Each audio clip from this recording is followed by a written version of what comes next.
विश्व का सबसे बड़ा महाद्वीप है एशिया महाद्वीप, सबसे छोटा महाद्वीप है ऑस्ट्रेलिया महाद्वीप, द्वीपीय महाद्वीप है वो भी ऑस्ट्रेलिया महाद्वीप है। दूसरे नंबर का सबसे बड़ा है अफ्रीका, तीसरे नंबर पर है उत्तर अमेरिका। और एक ऐसा महाद्वीप जिससे तीनों रेखाएं गुजरती हैं वो है अफ्रीका महाद्वीप। ये देखिए कर्क रेखा, विषुवत और मकर रेखा। और एशिया महाद्वीप से कौन सी रेखा गुजरती है? यहाँ से आपकी कर्क रेखा गुजरती है। हेलो फ्रेंड्स, वेलकम टू आपका स्टडी चैनल। फ्रेंड्स, ये एक न्यू सीरीज स्टार्ट की जा रही है, NCERT सीरीज। ये स्पेशली फॉर यूपीएससी एस्पिरेंट के लिए तैयार की जा रही है। और इसी के साथ साथ जितने भी अदर गवर्नमेंट कॉम्पिटिटिव एग्जाम्स की प्रिपरेशन कर रहे हैं जो भी कैंडिडेट्स, उन सभी के लिए भी बहुत ही इंपॉर्टेंट होने वाली है। इस सीरीज़ के अंदर आपको 6th क्लास से लेकर के 10th क्लास तक की जितनी भी NCERT बुक्स हैं, जितने भी subject UPSC exam point of view से जो है इंपॉर्टेंट हैं, वो सभी इसके अंदर आपके कवर किए जाएंगे। उसके बाद में ये जो सीरीज़ चलाई जा रही है ये बिल्कुल फ्री ऑफ कॉस्ट है, लेकिन लिमिटेड टाइम के लिए ये फ्री है। हो सकता है हम इसको फ्यूचर में इसको पेड कोर्स कर दें, तो जितना हो सके इससे आप बेनिफिट लीजिए, जितना हो सके अपने फ्रेंड्स के साथ भी शेयर कीजिएगा। अगर आप इस सीरीज़ को फॉलो करते हैं, स्ट्रिक्टली फॉलो करते हैं, तो आपको NCERT के लिए और कहीं से भी पढ़ने की ज़रूरत नहीं पड़ेगी। आपका सब कुछ इसके अंदर जो है क्लियर हो जाएगा। तो देखिए दोस्तों, यहाँ पर आपको क्या क्या मिलेगा। इस सीरीज़ के अंदर आपको चैप्टर वाइज कंप्लीट एनालिसिस मिलने वाला है। हर एक सब्जेक्ट का हर एक चैप्टर हम डिस्कस करेंगे, सब्जेक्ट वाइज और क्लास वाइज भी। और इसके साथ साथ हर एक टॉपिक वाइज जो भी हम टॉपिक कवर करेंगे उसके अंदर कुछ और अदर इंपॉर्टेंट फैक्ट्स होंगे जो कि आपको बुक के अंदर नहीं दिए गए होंगे, उनके बारे में भी हम साथ साथ डिस्कस करेंगे। इसके साथ साथ आपको शॉर्ट ट्रिक्स भी बताई जाएंगी। ये सिर्फ लिमिटेड टाइम के लिए ही सीरीज जो है फ्री है, कुछ टाइम के बाद इसको पेड कर दिया जाएगा। इसलिए आप इससे जितना ज़्यादा बेनिफिट हो सके उतना ज़्यादा बेनिफिट लीजिए। उसके साथ साथ अपने फ्रेंड्स के साथ, अपने स्टूडेंट्स के साथ भी इनको शेयर करें। दोस्तों, ये है हमारा चैप्टर नंबर 5 क्लास 6 जियोग्राफी, मतलब कि भूगोल की NCERT की सीरीज़ हमारी चल रही है। पहले 4 चैप्टर हम अच्छे से डिस्कस कर चुके हैं। आज हम 5th चैप्टर को स्टार्ट करने वाले हैं। इसका नाम है पृथ्वी के प्रमुख परिमंडल। अब दोस्तों, परिमंडल का मतलब क्या होता है? देखिए दोस्तों, हम इसको इस तरह से समझ सकते हैं कि किसी भी चीज़ के कई सारे भाग हो सकते हैं। ठीक उसी तरह से हमारे पृथ्वी के भी 3-4 भाग हैं जिनको हम परिमंडल बोलते हैं। इनके बारे में हम डिस्कस करने वाले हैं बहुत ही डिटेल के अंदर। जितना इसके अंदर बुक के अंदर बताया गया है हम वो सभी इसमें जो है डिस्कस करेंगे। और हमारी कोशिश रहती है कि जल्दी से जल्दी हम इस NCERT सीरीज़ को कंप्लीट करें। तो हम यहाँ पर स्कूल स्टूडेंट की तरह ना पढ़ करके एक एस्पिरेंट की तरह NCERT को कवर करने के लिए हम पढ़ते जाएंगे। देखिए दोस्तों, पृथ्वी के जो है 3 घटक होते हैं। सबसे पहले नंबर पर आता है भूमंडल, उसके बाद आता है वायुमंडल, उसके बाद आता है जलमंडल, उसके बाद जो फाइनल में आता है वो आता है जीवमंडल। हम इन चारों चीज़ों के बारे में पढ़ने वाले हैं, डिटेल में थोड़ा सा पढ़ेंगे। तो सबसे पहले नंबर पर आता है भूमंडल। क्या होता है? देखिए दोस्तों, जितना भी एरिया है पृथ्वी के ऊपर, अर्थ के ऊपर, जितना भी सरफेस एरिया है, जितना भी स्थल भाग है, उसको बोला जाता है भूमंडल। दूसरा आता है वायुमंडल। जितना भी एरिया है जहाँ पर हवा है, वायु है, ऑक्सीजन है, गैसें हैं, अलग अलग तरह की नाइट्रोजन, कार्बन डाइऑक्साइड, किसी भी तरह की गैसें हैं, वो एरिया जो है वो सारा वायुमंडल कहलाता है। उसके बाद आता है जलमंडल। पृथ्वी के जितने भी भाग पर जल पाया जाता है, लगभग 71% जो है भाग पर जो है पृथ्वी के एरिया पर जो है जल पाया जाता है, उसको बोला जाता है जलमंडल। और जो जीवमंडल होता है, जीवमंडल क्या होता है? जहाँ पर आप ध्यान से देखिए, जीवमंडल जहाँ पर स्थल, जल तथा हवा एक साथ मिलते हैं, जहाँ सभी प्रकार के जीवन पाए जाते हैं, उसको बोला जाता है जीवमंडल। यहाँ पर आपकी 4 बेसिक डेफिनेशन कंप्लीट हो चुकी हैं। अभी हम आगे बात करते हैं इनकी डिटेल में।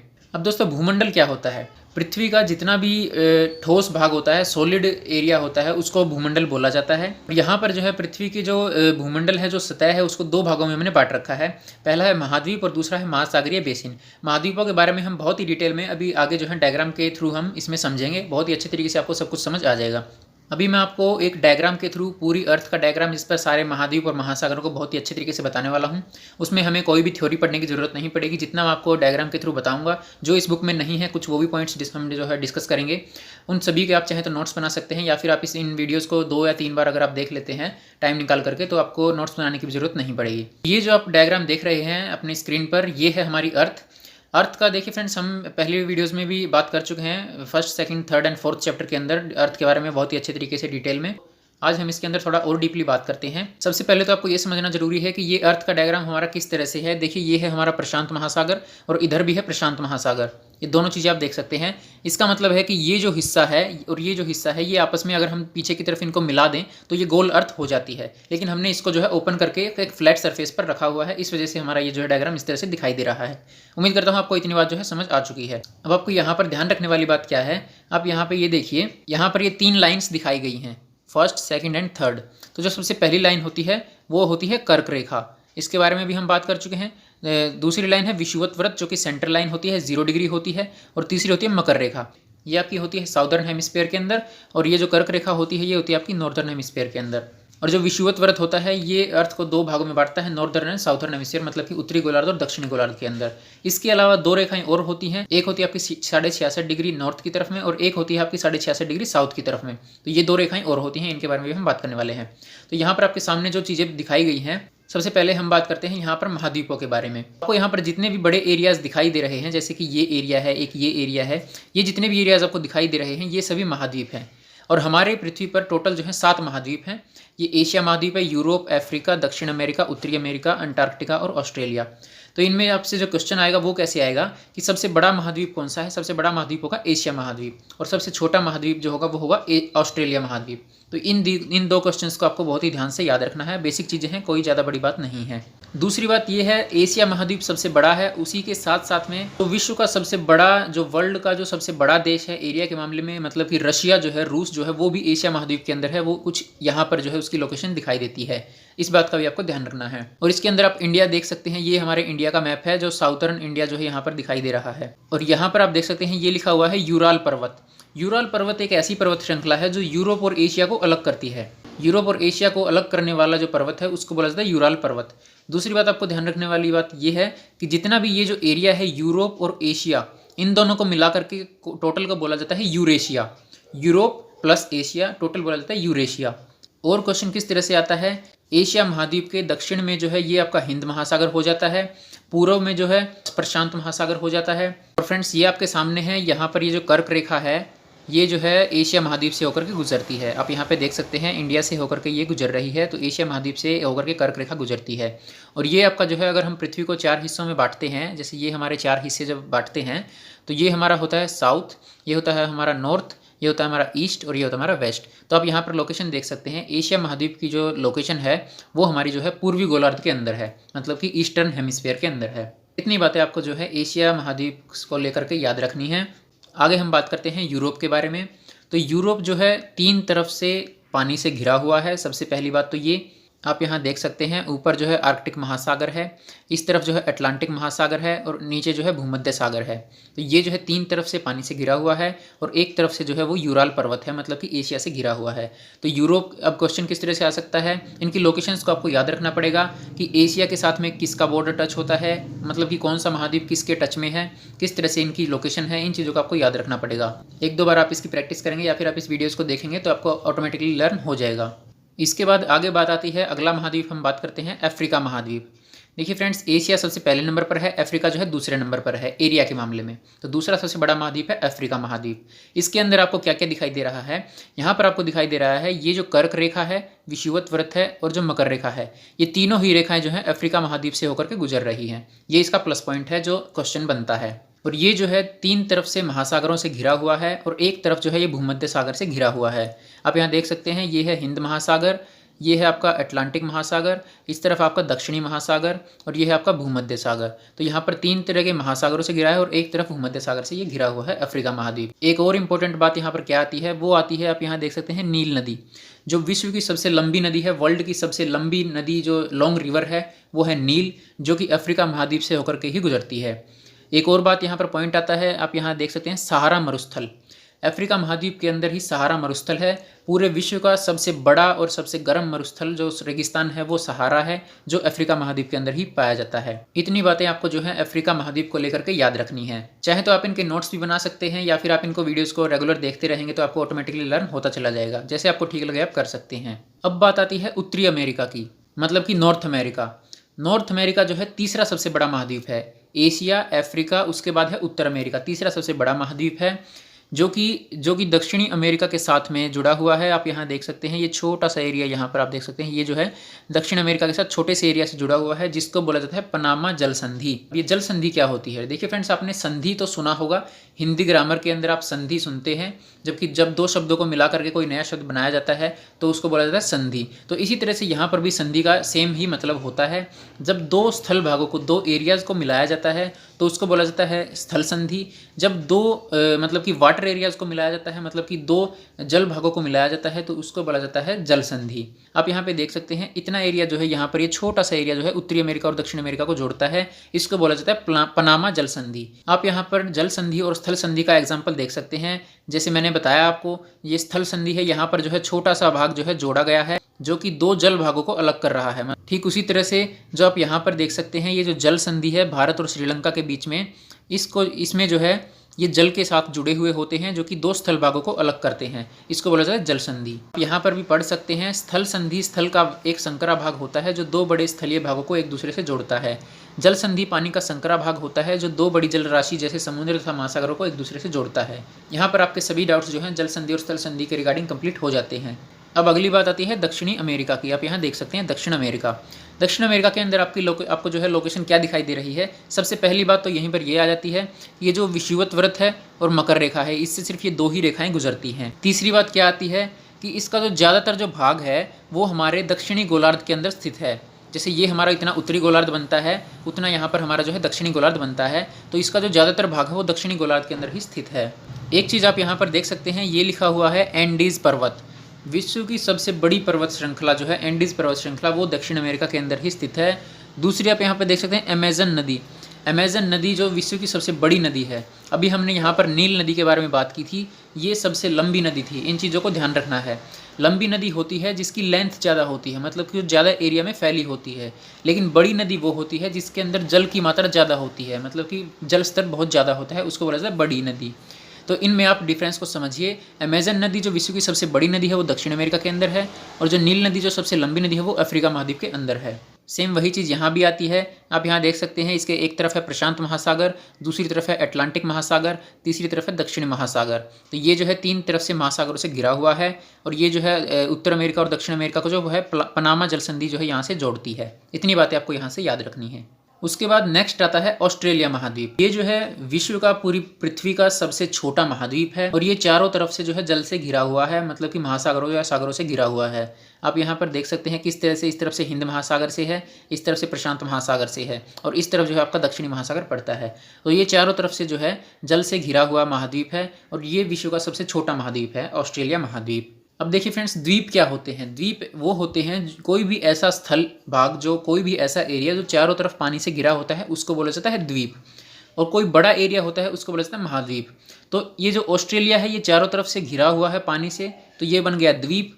और ये बड़ा एरिया भी है, मतलब कि एक महाद्वीप का एरिया भी है, तो ये बन गया महाद्वीप। तो इस तरह से इसको कई बार बोला जाता है द्वीपीय महाद्वीप। तो क्वेश्चन ये आता है कि किस महाद्वीप को द्वीपीय महाद्वीप के नाम से जाना जाता है। तो ऑस्ट्रेलिया महाद्वीप को द्वीपीय महाद्वीप के नाम से जाना जाता है। तो यहाँ पर हमारे जो है महाद्वीप कंप्लीट हो जाते हैं। उसके बाद नेक्स्ट जो आता है वो आता है अंटार्कटिका महाद्वीप। सबसे नीचे आप देख सकते हैं, यहाँ पर जो आपको टोटल एरिया जो है वो वाइट दिखाई दे रहा है। इसका मैं रीज़न आपको बताने वाला हूँ। इसके अंटार्कटिका महाद्वीप के साथ में लगता है दक्षिणी महासागर। और जो अंटार्कटिका महाद्वीप है, इस पर 24 घंटे हमेशा के लिए बर्फ जमी रहती है। यहाँ पर जीवन संभव नहीं है, लाइफ पॉसिबल नहीं है, क्योंकि ये जो है दक्षिणी गोलार्ध पर स्थित होता है। अभी हम एक छोटा सा रिवीजन ले लेते हैं जल्दी जल्दी। तो विश्व का सबसे बड़ा महाद्वीप है एशिया महाद्वीप, सबसे छोटा महाद्वीप है ऑस्ट्रेलिया महाद्वीप, द्वीपीय महाद्वीप है वो भी ऑस्ट्रेलिया महाद्वीप है, और दूसरे नंबर का सबसे बड़ा है अफ्रीका, तीसरे नंबर पर है उत्तर अमेरिका। और एक ऐसा महाद्वीप जिससे तीनों रेखाएं गुजरती हैं वो है अफ्रीका महाद्वीप। ये देखिए कर्क रेखा, विषुवत वृत्त और मकर रेखा। और एशिया महाद्वीप से कौन सी रेखा गुजरती है, यहाँ से आपकी कर्क रेखा गुजरती है। विश्व की सबसे लंबी नदी जो कि नील नदी है वो भी अफ्रीका से निकलती है, और विश्व की सबसे बड़ी नदी वो दक्षिण अमेरिका से अमेजन नदी है। एंडीज पर्वतमाला दक्षिण अमेरिका के अंदर है, सबसे बड़ी पर्वतमाला है। सहारा मरुस्थल वो है अफ्रीका के अंदर, सबसे बड़ा मरुस्थल है। यूरोप और एशिया को अलग करने वाला जो पर्वत है उसको बोला जाता है यूराल पर्वत, और इस पूरे एरिया को बोला जाता है यूरेशिया। यूरोप और एशिया को मिलाकर बोला जाता है यूरेशिया। तो यहाँ पर जो है हमारा भूमंडल का जो पार्ट है, जो बेसिक पार्ट भूमंडल का है, वो कंप्लीट हो जाता है। अभी हम बात करते हैं जलमंडल के बारे में। ये देखिए फ्रेंड्स, ये है जलमंडल। आप यहाँ पर देख सकते हैं पृथ्वी का 71% भाग जल है तथा 29% भाग स्थल है। आप इस डायग्राम के अंदर भी देख सकते हैं, ये आपको दिखाया गया है। और जो हमारा 97% जो एरिया है, मतलब कि 97% से ज़्यादा एरिया है, वो महासागरों के अंदर है। और जो सिर्फ 2.5% है वो अलवणीय जल है, मतलब कि जो इंसान जो है अपने पीने के लिए इस्तेमाल कर सकते हैं। अभी हम जो है महासागरों के बारे में भी डिस्कस करेंगे। जिस तरह से हमने महाद्वीपों के बारे में डायग्राम से डिस्कस किया है, ठीक उसी तरह से महासागरों के बारे में भी अच्छे से डिस्कस करने वाले हैं। आप सभी जानते हैं कि पृथ्वी को नीला ग्रह कहा जाता है। और नीला ग्रह क्यों कहा जाता है? क्योंकि इसके 71% भाग पर जो है पानी पाया जाता है। लेकिन फिर भी इतना ज़्यादा पानी होने के बावजूद भी हम पृथ्वी पर जो है पानी की कमी क्यों महसूस करते हैं, इसका रीज़न आपसे पूछा जा सकता है। ये मेंस में भी आ सकता है, प्री में भी आ सकता है, और इंटरव्यू के अंदर भी। छोटा सा बेसिक क्वेश्चन है, इसका सॉल्यूशन, इसका आंसर मैं आपको बता देता हूँ। कि देखिए यहाँ पर आपके सामने जो दिखाया गया है कि जो 97.5% एरिया है वो महासागरों में है, और 2.5% है वो अलवणीय जल है। तो जो हमारा जितना 71% जो पानी है उसमें से 97% जो भाग है वो महासागरों में है, जो वो कि मतलब कि इतना खारा है, उसको मीठा करना भी इतना आसान नहीं है। दूसरा आता है 2.5% जो एलवनीय जल होता है। ये जो 2.5% एलवनीय जल होता है ये आपकी सभी फॉर्म में होता है, ज़रूरी नहीं कि ये पानी में ही हो। झरने, नदियाँ, तालाब और जो आपके बर्फ़ की परतें होती हैं, इन सभी को मिला करके ओनली 2.5% ही हमारे पास अवेलेबल होता है। तो इसी वजह से जो हमारी अर्थ है, जो हमारे महाद्वीप हैं, उसके मुकाबले ये पानी बहुत ही कम है। इसीलिए हमारी जो पृथ्वी पर 71% पानी होने के बावजूद भी हम जो है पानी की कमी महसूस करते हैं। दोस्तों उम्मीद करता हूँ वीडियो आपको पसंद आ रही है। वीडियो के अंदर अगर कुछ सीखने को मिल रहा है तो इसको लाइक ज़रूर कर दीजिए। चलिए अभी हम बात करते हैं महासागरों के बारे में। महासागर होते क्या हैं, कितने महासागर हैं और इनके बारे में आपको क्या चीज़ें याद रखनी है जो आपके एग्जाम पॉइंट ऑफ व्यू से ज़रूरी हैं। ये जो इमेज आप अपनी स्क्रीन पर देख रहे हैं इसके अंदर आपको महासागर दिखाई दे रहे होंगे। ये देखिए यहाँ पर है प्रशांत महासागर, यहाँ है अटलांटिक महासागर, यहाँ है हिंद महासागर, यहाँ पर है दक्षिणी महासागर और यहाँ पर है आर्कटिक महासागर। इस तरफ जो है वो प्रशांत महासागर है। मैंने आपको वीडियो के स्टार्टिंग में ही बताया था कि पृथ्वी को हमने जो है फ्लैट सरफेस पे लिया हुआ है। हम अगर इनको पीछे की तरफ जोड़ेंगे तो ये जो है प्रशांत महासागर एक हो जाता है तो और पृथ्वी को जो है गोल हो जाती है। इस तरह से हम इसको समझ सकते हैं। तो सबसे पहला क्वेश्चन जो आता है वो ये आता है कि इन महासागरों को साइज़ के हिसाब से लगाएं, मतलब कि कौन सा सबसे बड़ा है और कौन सा सबसे छोटा है।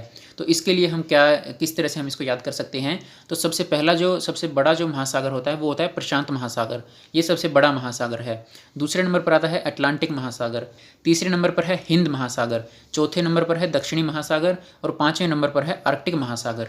इसकी सीरीज़ आपको याद रखनी है। आप इसको चाहें तो इस तरह से प्लस का साइन बना करके याद रख सकते हैं। अभी हम बात करते हैं एक 1 बाय 1 महासागरों के बारे में। तो सबसे पहले हम बात करेंगे प्रशांत महासागर के बारे में। प्रशांत महासागर के बारे में आपको याद रखने वाली बातें क्या हैं कि प्रशांत महासागर जो है वो पृथ्वी का सबसे बड़ा महासागर है। दूसरी बात, पृथ्वी का सबसे गहरा भाग, देखिए एक सबसे ऊंचा भाग होता है, एक होता है सबसे गहरा भाग। तो जो पृथ्वी का सबसे गहरा भाग है उसका नाम है मेरियाना ग्रत, वो भी प्रशांत महासागर के अंदर ही पाया जाता है। इस बात का आपको ध्यान रखना है।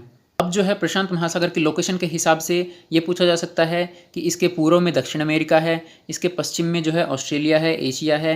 एक क्वेश्चन आता है कि प्रशांत महासागर की शेप कैसी है, मतलब कि ये कैसा है दिखने में। अगर हम ऊपर से सैटेलाइट से देखते हैं तो ये एक सर्कल दिखाई देता है, मतलब कि गोल दिखाई देता है। तो मतलब इसका जो शेप है वो है वृत्ताकार। आंसर इसका ये होगा। तो प्रशांत महासागर की शेप कैसी है, वृत्ताकार। उसके बाद नेक्स्ट आता है अटलांटिक महासागर। ये आप देख सकते हैं अटलांटिक महासागर। अटलांटिक महासागर की शेप के बारे में हम अगर बात करें तो इसकी शेप को बोला जाता है एस अल्फ़ाबेट। जो हमारा जो इंग्लिश का जो अल्फ़ाबेट होता है एस, उसकी शेप जैसा दिखाई देता है। वो ऐसा क्यों बोला जाता है, आप यहाँ से देखिए इस तरह से ये जो है महासागर पूरा इधर से फैला हुआ है और यहाँ से निकल के इधर जाता है। तो ये जो है अटलांटिक महासागर को बोला जाता है एस आकृति वाला महासागर।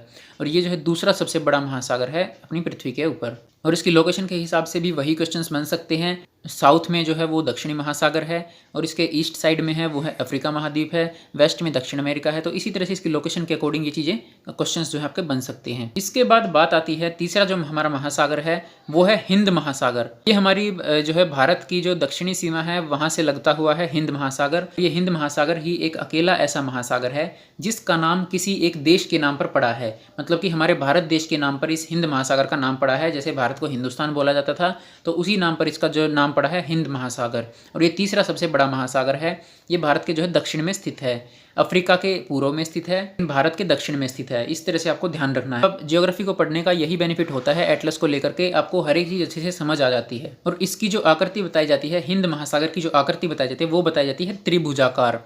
त्रिभुजाकार इसकी आकृति जो है ऐसे जो है बताई जाती है, त्रिभुजाकार आकृति है हिंद महासागर की। उसके बाद नेक्स्ट हमारा आता है वो आता है दक्षिणी महासागर। ये जो है अंटार्कटिका के साथ लगता है। अंटार्कटिका को ये जो है चारों तरफ से घेरता है, मतलब कि चारों तरफ से अंटार्कटिका को कवर करता है दक्षिणी महासागर। नेक्स्ट आता है हमारा आर्कटिक महासागर। आर्कटिक महासागर यूरोप के उत्तर दिशा में स्थित है, आप यहाँ देख सकते हैं। ठीक उसी तरह से उत्तर अमेरिका के पूर्व में आर्कटिक महासागर है। एक चीज़ यहाँ पर एक जो क्वेश्चन मोस्ट इंपॉर्टेंट आता है वो आता है कि जो आर्कटिक महासागर है वो जो प्रशांत महासागर है ये दोनों आपस में किस तरह से जुड़े हुए हैं। तो ये जो है बेरिंग जल संधि से जो है आपस में जुड़े हुए हैं। बेरिंग जल संधि के बारे में जो हमारे जो और जल संधियाँ जब किसी चैप्टर में आएंगी, अलग अलग देशों की जल संधियाँ, स्थल संधियाँ जो पढ़ाई जाएंगी उसके अंदर आपको ये चीज़ें अच्छे से डीपली बताई जाएंगी। यहाँ पर आप अभी अच्छे से नहीं समझ पाएंगे। तो अभी आप इतना याद रखें कि जो आर्कटिक महासागर है और जो प्रशांत महासागर है वो बेरिंग जल संधि से आपस में जुड़े होते हैं। जल संधि के बारे में हम पहले डिस्कस कर चुके हैं डेफिनेशन को लेकर के। एक छोटा सा क्विक रिवीजन हम ले लेते हैं। हमारी पृथ्वी पर जो है 5 महासागर हैं। सबसे बड़ा महासागर है प्रशांत महासागर, दूसरा आता है अटलांटिक महासागर, फिर है हिंद महासागर, उसके बाद दक्षिणी महासागर, उसके बाद है आर्कटिक महासागर। और ये जो प्रशांत महासागर है इसकी शेप है सर्कल, जो हमारा अटलांटिक महासागर है इसकी शेप है एस, और जो हिंद महासागर है इसकी शेप है त्रिभुजाकार मतलब कि ट्रायंगल। उसके बाद हिंद महासागर एक ऐसा अकेला महासागर है, सिर्फ इसी का नाम जो है किसी देश के नाम पर रखा गया है, मतलब कि हिंदुस्तान के नाम पर इसका नाम रखा गया है हिंद महासागर। प्रशांत महासागर जो है वो सबसे बड़ा महासागर है और पृथ्वी का सबसे गहरा भाग मेरियाना गर्त यहीं पर स्थित है। और जो वो गड्ढा है, जो गर्त है, मेरियाना गर्त है, उसकी जो गहराई है वो कितनी होगी, वो होगी 11,022, 11,022। आप इसको इस तरह से याद रख सकते हैं, 11 दूनी होता है 22, तो उनके बीच में लगा दी हमने 0, तो 11,022 जो है वो प्रशांत महासागर के अंदर जो मेरियाना गर्त है उसकी गहराई है। आर्कटिक महासागर और प्रशांत महासागर बेरिंग जल संधि से आपस में जुड़े हुए होते हैं। अभी हमारे यहाँ पर जो है महाद्वीप और महासागर कंप्लीट हो जाते हैं। अभी हम आगे बात करते हैं वायुमंडल के बारे में। आप यहाँ देख सकते हैं वायुमंडल, हमारी पृथ्वी चारों ओर से गैस की एक परत से घिरी हुई है जिसे वायुमंडल कहा जाता है, जिसमें हम सांस लेते हैं, ये भी वायुमंडल है, जिसके अंदर नाइट्रोजन है, ऑक्सीजन है, जो है कार्बन डाइऑक्साइड है, और भी अलग अलग थोड़ी बहुत गैसें हैं, वो सभी मिलाकर के वायुमंडल को बनाती हैं। जो हमारा वायुमंडल है वो 1600 किलोमीटर की ऊंचाई तक फैला हुआ है। इसके अंदर आपको यहाँ पर सभी तरह की कैटेगरीज दिखाई जाएंगी, जैसे शोभ मंडल है, समताप मंडल है, मध्य मंडल है, आयन मंडल है, और इसके ऊपर जो आपको मिलेगा वो होगा बहिर्मंडल। ये आप देख सकते हैं। ये जो है हमारा 5 भागों में बांटा गया है। अब एक इसके अंदर क्वेश्चन कैसे आता है, जो बेसिक क्वेश्चन होता है कि आपको ऑप्शंस दे दिए जाते हैं और आपको बोल दिया जाता है इनको सही क्रम में लगाएं, मतलब कि शोभ मंडल, समताप मंडल, मध्य मंडल, आयन मंडल, बहिर्मंडल। पूछ लिया जाएगा कि ब्रह्मांड से लेकर के पृथ्वी की तरफ आने वाले क्रम में लगाएं, या फिर आप पृथ्वी की सतह से लेकर के जो है ब्रह्मांड की तरफ जाने वाले क्रम में लगाएं, अंतरिक्ष की तरफ जाने वाले क्रम में लगाएं। तो ये चीज़ आपको याद रखनी है। अभी ये पैराग्राफ आप जो है रीड करिए, यहाँ पर आपको बहुत ही अच्छे तरीके से बताया गया है। वायुमंडल मुख्यतः ऑक्सीजन व नाइट्रोजन का बना है, जो कि साफ तथा शुष्क हवा का 99% भाग है। आयतन के अनुसार नाइट्रोजन 78%, ऑक्सीजन 21% और दूसरी गैसें जैसे कार्बन डाइऑक्साइड, ऑर्गन इत्यादि की मात्रा सिर्फ 1% ही होती है। तो ये चीज़ें जो है आपकी कंपोजिशन होता है एक वायुमंडल के अंदर, क्या क्या चीज़ें होती हैं, कितनी कितनी होती हैं।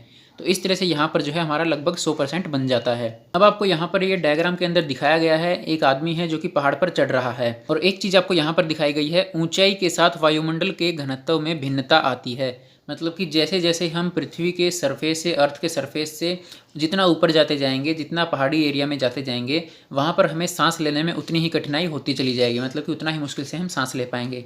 तो मतलब कि उसका घनत्व जो है, वायु का जो घनत्व है वो कम होता चला जाता है जैसे जैसे हम पृथ्वी की सतह से ऊपर की तरफ जाते रहते हैं। तो इसीलिए जो है जो हमारे पर्वतारोही होते हैं, जो पर्वतों की चढ़ाई करते हैं, वो अपने साथ में जो है ऑक्सीजन सिलेंडर लेकर के चलते हैं। यहाँ पर आपको दिखाया गया है जैसे जैसे ऊपर की ओर जाते हैं तापमान भी घटता जाता है, मतलब कि तापमान घटेगा तो सर्दी पड़ेगी और तापमान बढ़ेगा तो गर्मी पड़ेगी। तो इस तरह से आपको इसको याद रखना है। वायुमंडल पृथ्वी पर दबाव डालता है। अब इस चीज़ को हम कैसे समझ सकते हैं, एक चीज़ आप यहाँ पर ये येलो हाईलाइटेड देखिए, वायु उच्च दाब से निम्न दाब की ओर बहती है। इस चीज़ का क्या मतलब है, वायु उच्च दाब से निम्न दाब की ओर क्यों बहती है? देखिए फ्रेंड, जब हम किसी चीज़ पर प्रेशर डालते हैं तो कोई भी चीज़ है, कोई भी सब्सटेंस है, कोई भी मॉलिक्यूल है या फिर कोई गैस है, वो दूसरी तरफ ट्रांसफ़र होना स्टार्ट हो जाती है। सेम यही प्रोसेस यहाँ पर भी होता है। वायु जो है उच्च दाब से लेकर के निम्न दाब की ओर बहती है। अब सपोज़ कीजिए एक बलून है, एक गुब्बारा है, उसके अंदर हम जब हवा भरते हैं, जब हम उसको एक तरफ से अगर हम प्रेस करते हैं तो वहाँ की जो हवा है वो दूसरी तरफ जाना स्टार्ट कर देती है, क्योंकि वहाँ पर जो है प्रेशर कम है। इसी तरह से आप इसको समझ सकते हैं, जो हवा होती है वो जहाँ पर ज़्यादा प्रेशर होता है वहाँ से, और जहाँ पर कम प्रेशर होता है उस तरफ मूव करती है। उसके बाद नेक्स्ट आता है हमारा जीवमंडल। जीवमंडल की हम बेसिक डेफिनेशन स्टार्टिंग में पढ़ चुके हैं, जिसके अंदर जल, स्थल, वायु सारी चीज़ें मिलती हैं, उसको बोला जाता है जीवमंडल। जीवमंडल का एक आपको यहाँ पर जो है डायग्राम भी दिया गया है, आप यहाँ पे देख सकते हैं। ये है हमारा जैवमंडल, आप यहाँ देख सकते, ये नीचे लिखा हुआ है जैवमंडल। जैवमंडल के अंदर आप यहाँ देख सकते हैं ये है जलमंडल भी है, यहाँ पर स्थलमंडल भी है, और इन सभी को मिला करके, और इधर जो है आपका वायुमंडल भी दिखाया गया है, ये आप देख सकते हैं वायुमंडल भी है। इन सभी को मिला करके जो बनता है वो हमारा जैवमंडल बनता है। अभी हम थोड़ा सा इसके बारे में पढ़ लेते हैं। जैवमंडल को 2 भागों में बांटा जा सकता है, जंतु जगत और पादप जगत। देखिए फ्रेंड्स, पौधे और जीव जंतु इन दोनों को ही आपस में एक दूसरे की जरूरत पड़ती है। यहाँ पर आपको एक छोटा सा एग्जाम्पल भी दिया गया है, इससे आपको अच्छे से समझ आएगा। उदाहरण के लिए लकड़ी तथा खेती के लिए वनों को काटा जाए तो इससे ढलुआ भाग पर मिट्टी का कटाव तेजी से होने लगता है। इसी प्रकार प्राकृतिक आपदाएं जैसे भूकंप से पृथ्वी की सतह में परिवर्तन हो जाता है। तो यहाँ पर हमारा चैप्टर होता है कंप्लीट। यहाँ पर आपके सामने जितने भी क्वेश्चंस आपको यहाँ पर दिखाई दे रहे हैं, इन सभी के आंसर जो है आप कमेंट बॉक्स में जरूर दीजिए, ये आपके लिए ही बेनिफिशियल होगा। जो सभी आपने अभी ऊपर पढ़ा है वो सभी इन क्वेश्चंस के अंदर आपका कवर हो जाता है। वीडियो पसंद आई है तो इसको लाइक और शेयर ज़रूर कीजिए और इसी तरह की वीडियो के लिए चैनल को सब्सक्राइब करके बेल आइकन को जरूर प्रेस करें। ये सीरीज़ जो है कुछ टाइम के लिए फ्री है, उसके बाद जो है पेड कर दी जाएगी। इसको ज़्यादा से ज़्यादा लोगों के साथ जो है शेयर करें, जिससे कि सभी लोग इसका ज़्यादा से ज़्यादा बेनिफिट ले सकें। Thanks for watching.